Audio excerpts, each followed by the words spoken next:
பாரதியார் ஏன் இந்தியாவிலிருந்து வெளியேற வேண்டிய நிலை வந்தது தெரியுமா?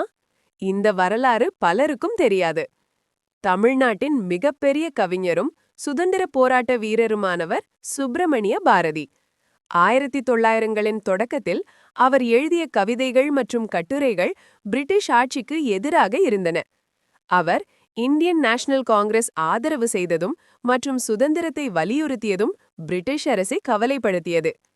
1908ஆம் ஆண்டு பிரிட்டிஷ் அரசு அவரை கைது செய்ய முயன்றது. அதனால் பாரதியார் இந்தியாவை விட்டு புதுச்சேரி சென்று தங்கினார்.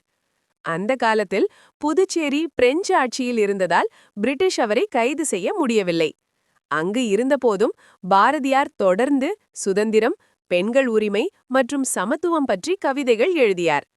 அவருடைய எழுத்துகள் இந்திய சுதந்திர போராட்டத்திற்கு மிகப்பெரிய ஊக்கமாக இருந்தது.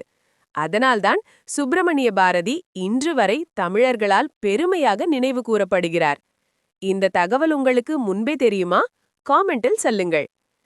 இன்னும் நிறைய வரலாறு பத்தி தெரிஞ்சுக்க நம்ம சேனலை சப்ஸ்கிரைப் பண்ணுங்க, லைக் பண்ணுங்க, ஷேர் பண்ணுங்க. மறக்காம கீழே இருக்கிற பெல் பட்டனை பிரஸ் பண்ணுங்க.